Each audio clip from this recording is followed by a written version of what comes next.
Everyone, this is तेजस्वी रॉय। आज हम पढ़ने वाले हैं केमिकल इंजरीज। बेसिकली क्या होता है कि ऑप्थेल में इतने सारे इम्पॉर्टेंट टॉपिक्स के कारण जैसे कैटरैक्ट, ग्लूकोमा, एंटीरियर यूवेइटिस, ये सब करने के कारण क्या हो जाता है कि हम केमिकल इंजरीज को कहीं ना कहीं भूल जाते हैं। But this is also a very important topic. ये 12 मार्क्स 6 मार्क्स के क्वेश्चन में आ सकता है। तो चलते हैं, हम पढ़ते हैं केमिकल इंजरीज। तो केमिकल इंजरीज़ में क्या होता है, पहले मोड्स ऑफ केमिकल इंजरीज़ आती है। जैसे मैंने 5 मोड्स का डिस्क्राइब करा हुआ है। डोमेस्टिक एक्सीडेंट्स हो सकता है अमोनिया, सॉल्वेंट, डिटर्जेंट्स के कारण। एग्रीकल्चर एक्सीडेंट्स हो सकता है फर्टिलाइजर्स, इंसेक्टिसाइड्स के कारण। फिर केमिकल लेबोरेटरी एक्सीडेंट्स हो सकता है। विट्रियोलेज, जिसको हम कॉमन लैंग्वेज में एसिड अटैक कहते हैं, वो हो सकता है। And then self inflicted chemical injuries. Self inflicted chemical injuries किन में देखने को मिलेगा? मैलिंगर्स में एंड साइकोपैथ में। अब देखो types of chemical injuries. 2 type के होते हैं, alkali burn and acid burn. Alkali burn में के एग्जाम्पल क्या आएंगे? लिक्विड अमोनिया एल्काली है, caustic soda, caustic potash. Okay, तो इसका मैकेनिज्म और डैमेज क्या है? ये क्या करता है, हमारे सेल मेम्ब्रेन के फैटी एसिड को सैपोनिफाई करता है। तो इसके कारण क्या हो जाता है, हमारी सेल मेम्ब्रेन की स्ट्रक्चर डिस्ट्रॉय हो जाती है। एंड देन दूसरा ये हाइग्रोस्कोपिक होता है। एल्काली जो है हाइग्रोस्कोपिक होता है, तो ये क्या करता है, सारा वाटर एक्सट्रैक्ट कर लेता है सेल से, तो टिश्यू नेक्रोसिस हो जाता है, टोटल टिश्यू नेक्रोसिस हो जाता है।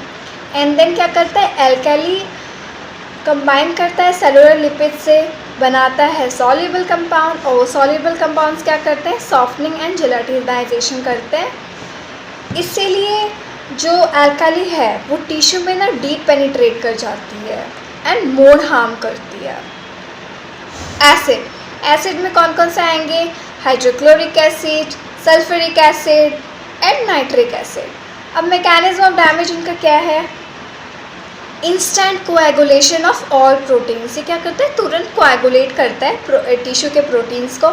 तो उसके कारण क्या हो जाता है, बैरियर बन जाती है, जिसके कारण ये एसिड और डीप नहीं जा पाता टिश्यू में। तो इसीलिए acid is less harmful when compare to alkali. Okay, अब क्लिनिकल फीचर्स इनके क्या हैं? तो 3 स्टेजेस है। Stages of acute ischaemic necrosis, stage of reparation, stage of complication. तो stage of acute ischaemic necrosis में कंजक्टिवा, कॉर्निया, आइरिस देखेंगे हम। तो देखो आपको ना जो इम्पोर्टेंट हेडिंग्स है वो पता होनी चाहिए, ठीक है। बाकी आपको अंदर इतना सारा जो लिखा है वो याद नहीं रहे, थोड़ा बहुत याद रहे तो चलेगा, पर आपको हेडिंग सारे पता होने चाहिए।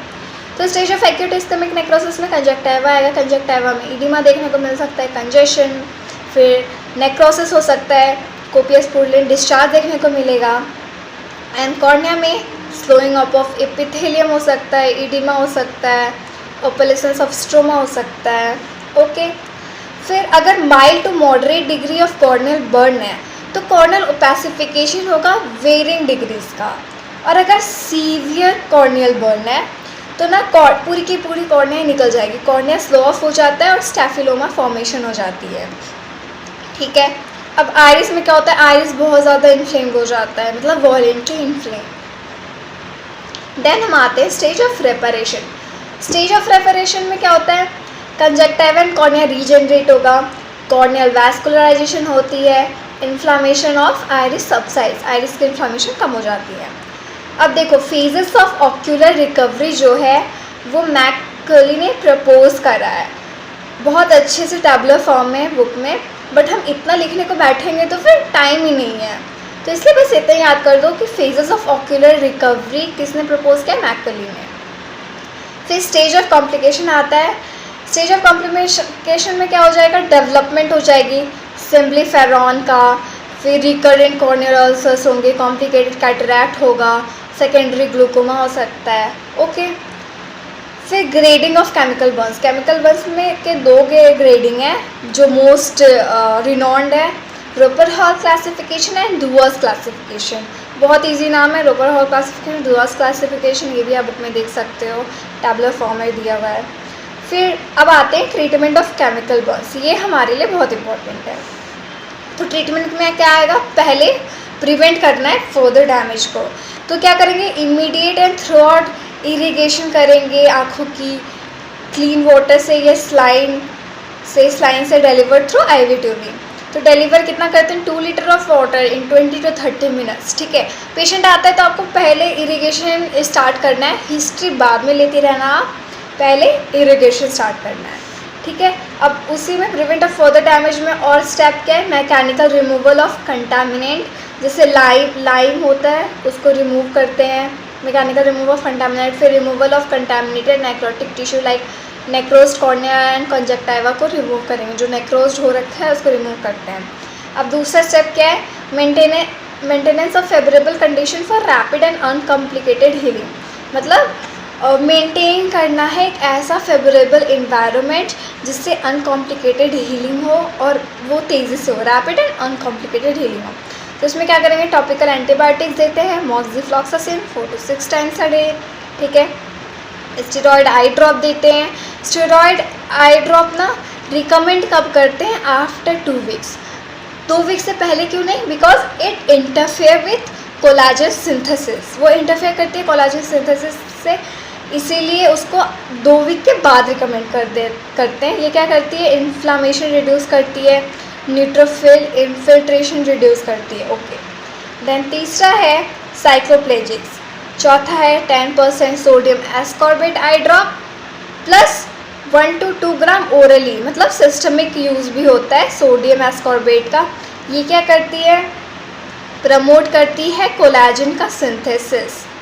ठीक है, कॉर्नियल फाइब्रोब्लास्ट से वो प्रमोट करती है synthesis of mature collagen. Okay, then lubricant eye drop दे सकते हैं, ऑटोलॉगस सीरम देते हैं। ऑटोलॉगस सीरम क्या क्या प्रोवाइड करती है, ग्रोथ फैक्टर्स, फिर collagenase inhibitors, retinoic acid and fibroblast activator fibroblast activator. ठीक है, फिर सोडियम सिट्रेट दे सकते हैं, डॉक्सीसाइक्लिन दे सकते हैं। ठीक है, अब प्रिवेंशन ऑफ सिम्बलीफेरॉन, सिम्बलीफेरॉन कैसे प्रिवेंट करेंगे, सिम्बलीफेरॉन होता क्या है, सिम्बलीफेरॉन में ना पार्शियल या complete adhesion of bulbar conjunctiva with palpebral conjunctiva, palpebral और बल्बर कंजक्टाइवा साथ में चिपक जाएंगे पार्शियल या कम्प्लीटली, तो उसको सिम्बलीफेरॉन कहते हैं। वो कैसे प्रिवेंट करते हैं, sweeping a glass rod in the fornices twice daily.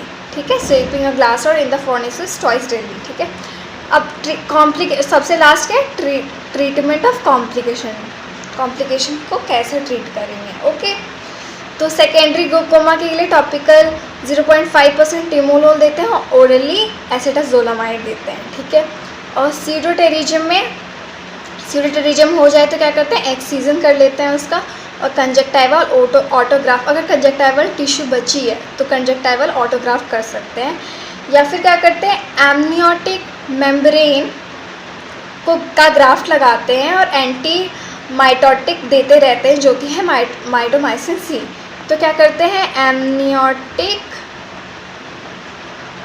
Membrane graft लगा सकते हैं प्लस एंटी माइटोटिक के साथ जो कि माइटोमाइसिन सी है। ठीक है, फिर सिम्बलीफेरॉन का सर्जिकल ट्रीटमेंट ही है। एंड कॉर्नियल ओपेसिटी में हम क्या करते हैं, केराटोप्लास्टी, तो सबको आता है, कॉर्नियल ओपेसिटी में केराटोप्लास्टी करते हैं। और अगर पुअर कॉर्नियल हीलिंग है with limbal stem cell deficiency, limbal stem cell नहीं है उसके कारण पुअर कॉर्नियल हीलिंग है, तो ये भी क्या है, treated by amniotic membrane transplant with और without limbal stem cell transplant, with और without limbal stem cell transplant.